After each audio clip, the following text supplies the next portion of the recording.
Số đây này từng óc nghiêng ngày ní dương mà chan trong món chỉ mới nâng phải khiếu á nè dương miên cá khiếu hay một tọt một tiết dương miên sạch trong món bấy á hay là nè cá khát nẹp có xó nâng cà rốt hay là dương chập đam liên tặng trong món này sẽ sấn với dương tặng sẽ sấn dương ở vô cái bay cũng dùng bộ bị tránh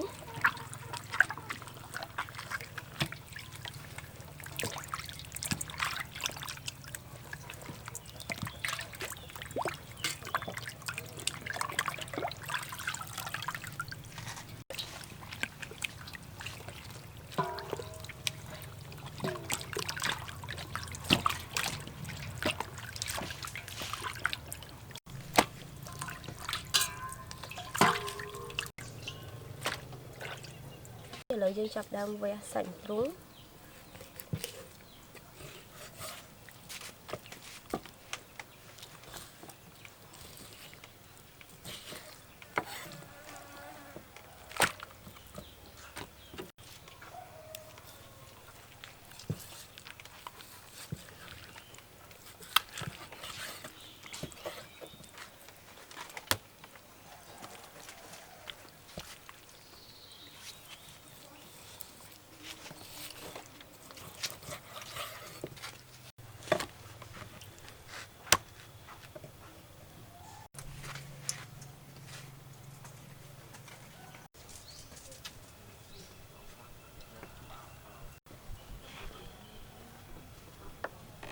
tọt một tí dương chập đam ve sành trong món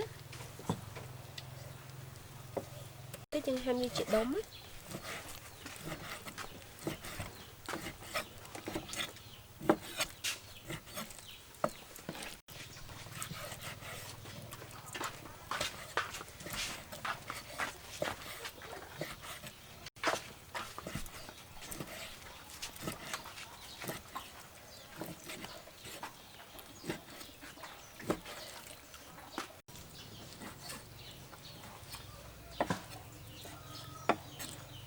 và tọt dưỡng han sẽ thấy dương cao biên tụng lại sấn như chị đông trắng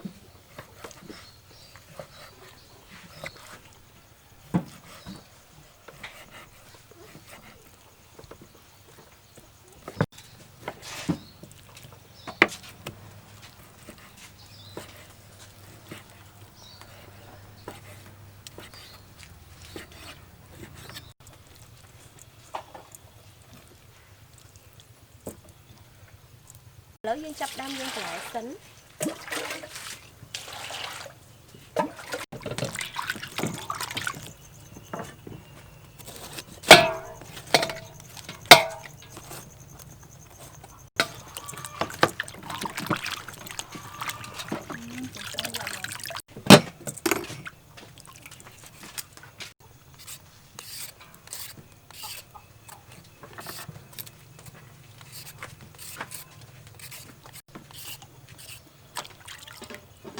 tọt một tí dương chập đam phun ca thấy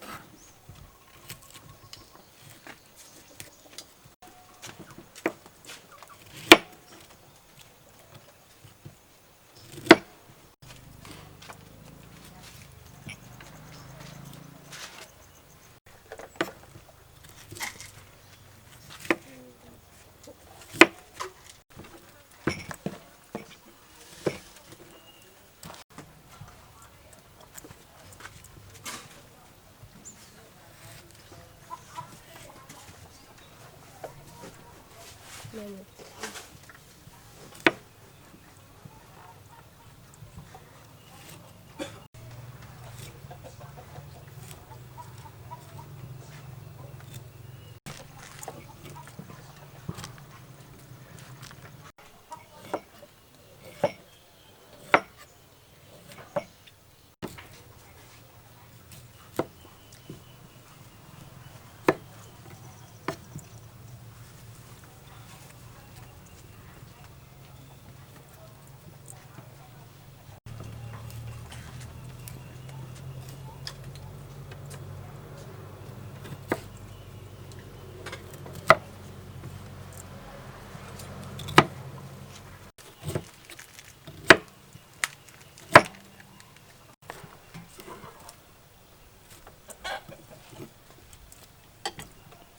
to một tiết để dương chập đam chật cọt á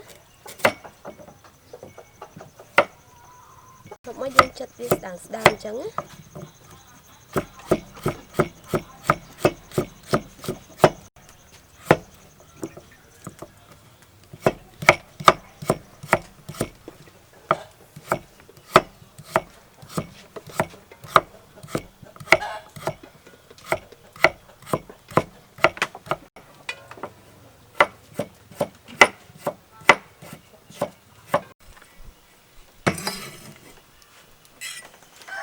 tiết dương chập đam hành sạc tấm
một tiết dương trang tâm nó ngày mót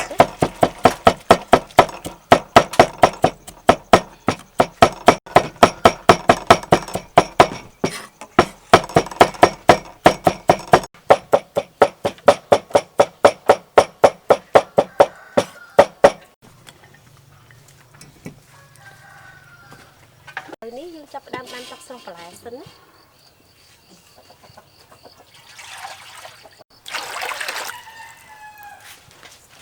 một tiết dương chập đam xong phải lại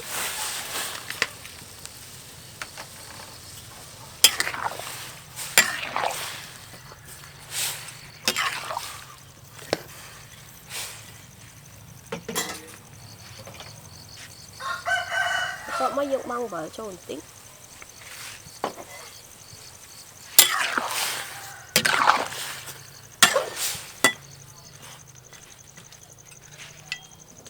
lợi lại và dân mang cho anh ấy lợi dụng sọc lang á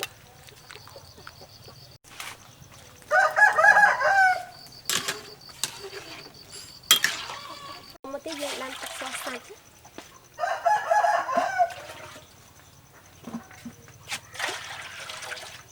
lớn đi dân chặt đang sọc sạch á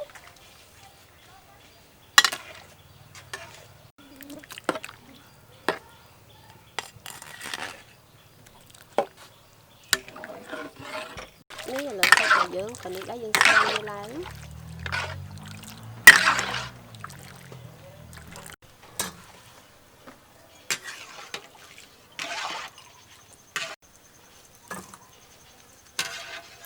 một tí dân đặt lên chai trống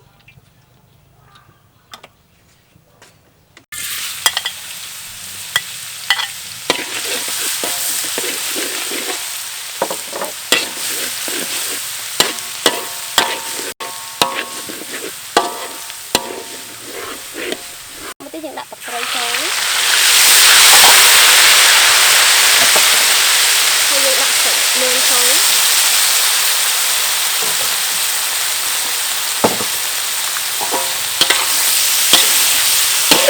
không có những đặt cây trống trống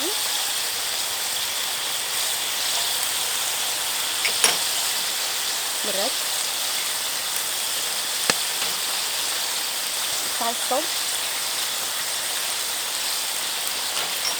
có số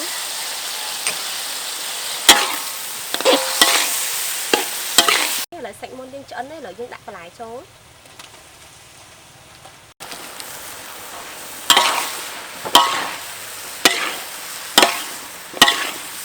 cộng một tiết viên rồi đập cấm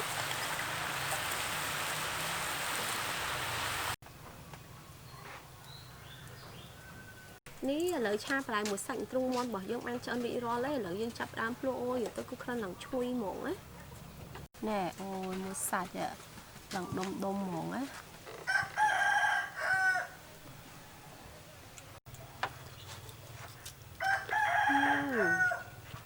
nhanh chơi